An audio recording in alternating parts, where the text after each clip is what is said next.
যে নিজের ইচ্ছা মতো চলে। পশ্চিমবঙ্গ হিন্দু মুসলিম সবার, এখানে উনি গায়ের জোরে এটাকে বাংলাদেশ বানাবেন আর সেটা মানুষ মেনে নেবে নাকি? বল্লমিন হয়ে গেল যে সুতরাং উনি এগুলো জ্বালায় বলছেন নানা রকম, যা কিছু বলেন সব অসত্য কথা বলেন। হ্যাঁ, আমি বেঁচে থাকতে ক্যা হবে না, এস দেওয়া হবে না, অমুক হবে না, তমুক হবে, সব তো হয়ে যাচ্ছে। এবারে ওয়াকআপ আন্দোলন, ওয়াকআপটা পর্যবসিত আইনে পর্যবসিত হবে সেটা আমরা জানতাম, স্বাভাবিক ব্যাপার, কিন্তু কোনোদিন ওনার প্রতিবাদ করতে দেখিনি তো।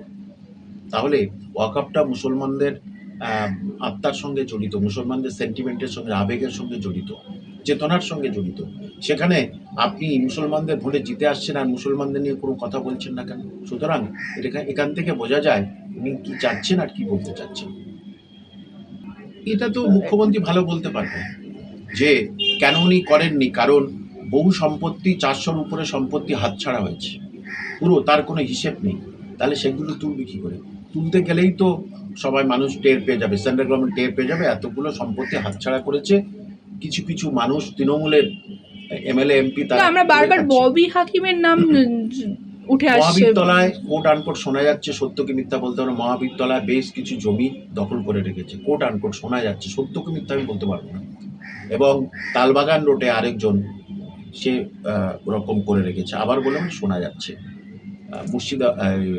কৃষ্ণনগরম একজন প্রায় 5000 বর্গফুট নাকি 500 বর্গফুট, আমি বুঝতে পারবো না, জানি না, সেখানে সে দখল করে রেখেছে।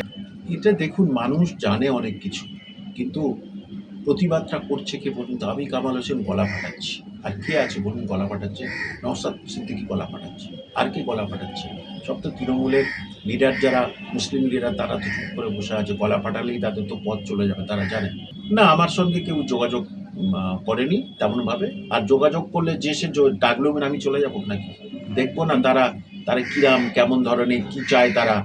সুতরাং যে আসবে, যে সমস্ত আন্দোলনে সব ছেলেরা আসছে, বিভিন্ন আন্দোলনে আমার আসছে, এখানে আসছে, আমি যাচ্ছি, আপনারা দেখেছি, আকার ইঙ্গিতে শুনছি, কিন্তু আমার ধারে কাছে আসতে পারছে না যে কোন অ্যাঙ্গেলে আমায় কিছু করবে।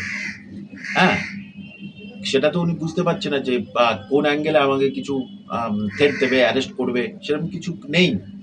জোর জবরদস্তি করলে তার মজা আছে, উনি অনেক কিছু করতে পারেন ওনারা, আমিও অনেক কিছু সেটাকে ছিঁড়ে দেখিয়ে দিতে পারি কোর্টের মাধ্যমে।